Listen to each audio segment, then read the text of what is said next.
When you've been going through Gundam for as long as I have, and that's nearly 20 years now, your favorite designs sometimes ebb and flow like the series themselves. Sometimes you get a show full of great designs so you just can't pick one from. Sometimes you get G Gundam. And sometimes you get the G-Self from G-Reco. You know, I wish I liked this design more, because G-Reco isn't all that bad, but I feel like it's going to call me Oni-chan and then yell at me for being late for school. That being said, let me lay down a few ground rules for this list. First rule, it has to actually be a Gundam-type mobile suit. This has a few things attached to it. It has to be called a Gundam in the official write-up. That means that the Hyakushiki, which was developed from the Delta Gundam concept, is not actually a Gundam and therefore not on this list. It's not mass-produced or otherwise detuned for grunts. These are the hero units, damn it. And while I would love to have the Rigazi from Char's Counterattack on this list, it's not going on here because it's a mass-production Zeta Gundam. One of the main characters has to pilot it, and that means we are going to see some Wing and X suits on there, because there are lots of main characters in those shows. Second big rule, it has to have shown up in an anime. Sorry, Crossbone Gundam. Third rule, this is my list. If you're not down with it, that's fine. I don't expect everyone to have the same taste in mobile suits. You might find my taste rather generic, you might not. So if you just think I said a whole bunch of gibberish, you might want to bail out now. So without further mucking around, let's get into the list. Here are my top 10 personal favorite Gundam suits. Number 10. F91. This is sort of an oddball choice, but I've always had a certain affinity for the ill-fated Gundam F91. It's a pretty dinky little suit, but it's got all sorts of cool tech upgrades that really push the Gundam universe forward, including variable speed beam rifles and beam shields. This scrappy little fellow clocked in at a mere 15 meters tall and a featherweight 20 tons. However, because of these upgrades, he could easily wipe the floor with the RX-78-2. First spotted in UC-123 over 50 years of mobile suit development meant that this unit can punch well above its weight class. Originally planned as a TV series, Gundam F91 was hyper-compressed into a film and released in 1991, with several manga made expanding on the film in the subsequent years till the current day. The Gundam F91 has longer legs than you might think. And I don't mean that literally. Number 9. Gundam Deathscythe. Before we had Reaper being the edgelord extraordinaire, we had Duo Maxwell's Gundam Deathscythe, kitted out in all black and looking about as edgy as could be. Originally designed to sport a coffin-shaped shield, dragon motifs, and a metal scythe, the machine sported a full-scale beam scythe and a more agile look by the time it hit the airwaves. Deathscythe is the ultimate in edgelord technology. It carries a big honkin' scythe that's invisible to radar and only takes cool, edgy damage when it gets wrecked. It gets a mid-season upgrade that is frankly less cool when it does so, but it gets a double beam scythe for double the edge, and it's called Deathscythe Hell. The former Goth Taku kid in me loves it, and I'm embarrassed for myself in retrospective, but man, the Endless Waltz rebuild looks hype. The Deathscythe, stupid as it may be, will always hold a place in my black little heart. Number 8. The New Gundam. It's not just for show, you know. The New Gundam, as in the Greek character, not the New Gundam, is Amuro Rei's big black and white beast of a machine. It is, at that point, the pinnacle of new type-centric technology, and it shows.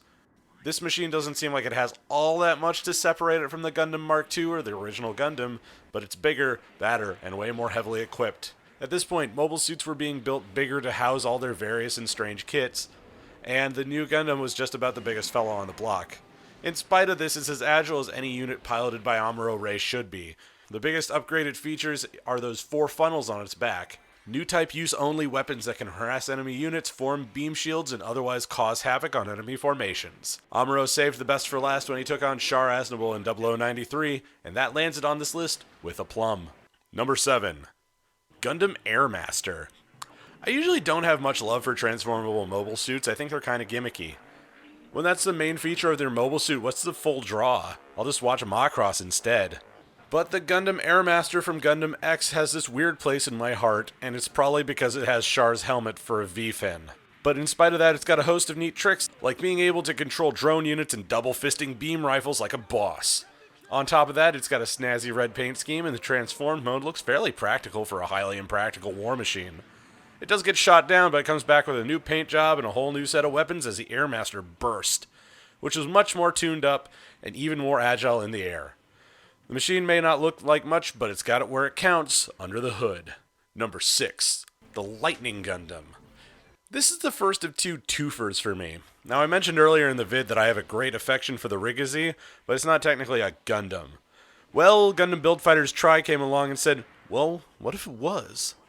And since I actually have a pretty extensive love of the Lightning Gundam as well, it all shakes out pretty well for little old me. So I like the Rigazi because of its general look, not for its overall battle capacity. The Lightning Gundam, on the other hand, is loaded for bear with a beam rifle that extends into a sniper rifle, and a back weapon system that soups it up even further with extra speed, and an extra extension for the beam rifle that makes it hit even harder.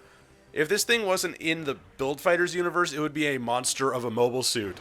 Good thing it's just made of plastic.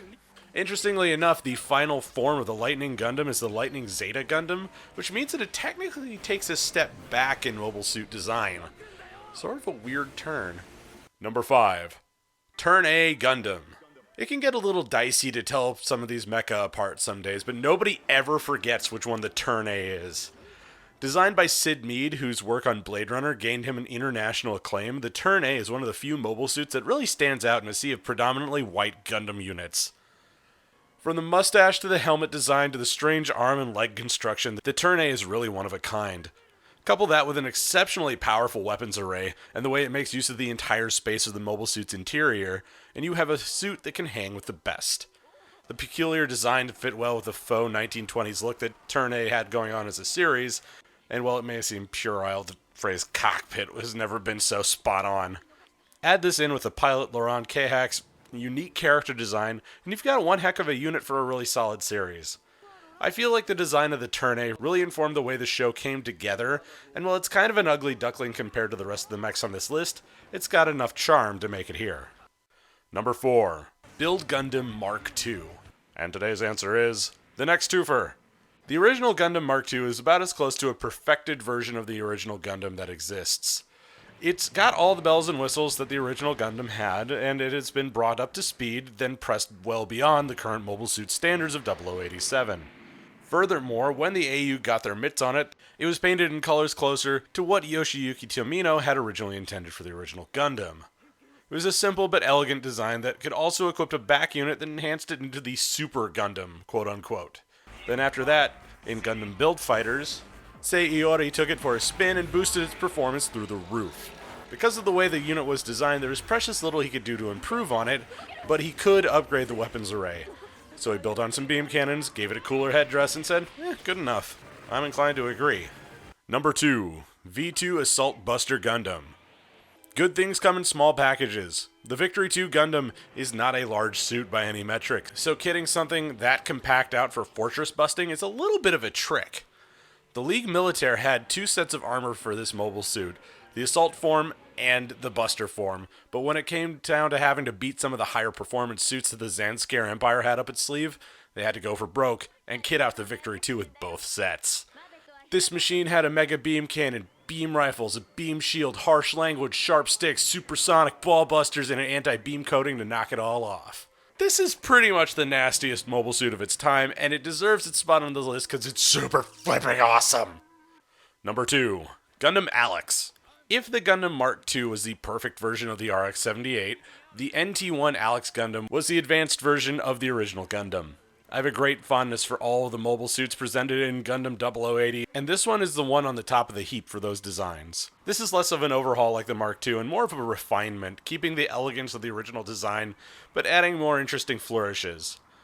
Granted, it would have needed to be overhauled to get brought up to snuff by the time Zeta Gundam had started, but it also had the first 360-degree cockpit, which would become standard in mobile suits by 0087. It also had built-in Gatling guns that could shred mobile suits like paper, which is nothing to sneeze at. And finally, it had the first female designated Gundam pilot in canon. It's also the complete opposite of the machine that's coming up next.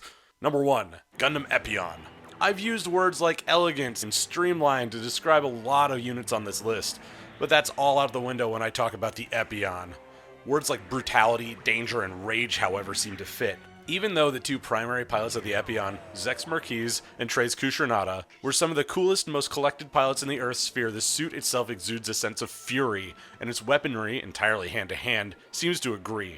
The main weapon, a massive beam sword that can cut through a battleship without a second thought, extends out almost the full width of the mobile suit's torso, and its heat whip can snare other enemy units or cut through them like so much paper.